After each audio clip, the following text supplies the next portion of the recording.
So to get right to the point today, I got a game that I'd like for us to play. It's called How Many Teenagers Do You Know That Are Actively Pursuing a Life with God? For some of us, the game doesn't last very long. Like a banging on the gong, the preachers say, "What's wrong with kids today?" And the song goes on. But the song being sung is partly true.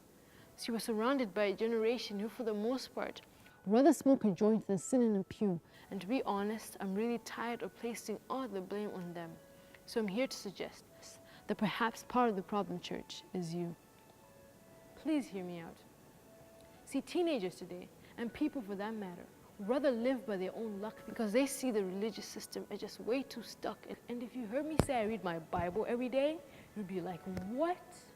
Doesn't that mean I never budge?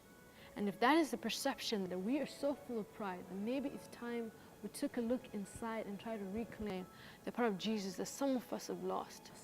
The one who partied with sinners, who touched the lepers, who loved the children, and who paid the highest cost. Have you ever stopped to consider just how many parties Jesus went to in the gospel? If we're to throw a party, church, I'm not sure anybody would hire us. People don't want to gather around Jesus anymore. They want to gather around Lady Gaga and Miley Cyrus, and I'm not here to bash secular music. I'm tired of that, and besides, I like some of those songs. So I'm here to suggest that we also might be in the wrong. Please hear me out. See, it's clear in the lives of the next generation that the church rarely plays a part. Maybe that's because some of the messages in radio, TV, and film are a little bit more to the heart.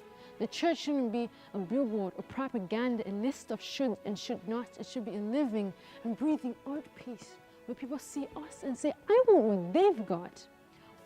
When did the movement of Jesus lose its authenticity and require its members to climb to some spiritual peak? Because if only the strong survive, then how come his power is perfect when we're weak?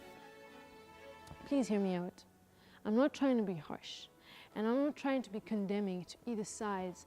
I'm just here to suggest that we just might be as blind as those to whom we're trying to give sight. We as a church need to wisen up because the next generation is rising up and they're finding their prize in the things of this world because in their eyes we haven't given them a better option. Running away from the church like a toxin because some of us are logged into a system of judgment, dismay. Hate you if you're struggling, different or gay. Why would anyone want to stay if they just view it as a project?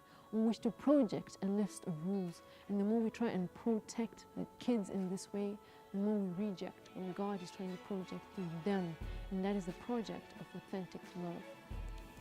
Please hear me out. We've made it this far. I'm not trying to be harsh, and I'm not trying to be condemning to either side. I'm here to suggest that instead of pushing people onto some religious journey, let's just invite them along for the ride. Let's look to share before we look to teach.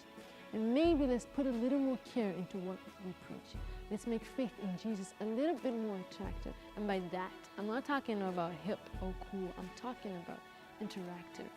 Because you can never underestimate the power of someone who truly cares and who dares to be the one person who listens when no one else will. This is the type of love that I believe Jesus was talking about, that authentic love that spurs us to a life that people can't help but be attractive to. Church, let us begin to live in that love, and let us stop blaming the younger generation for all the problems in the world, but instead invite them along for an adventure that Jesus says will bring even more greater things yet to come. This is authentic love.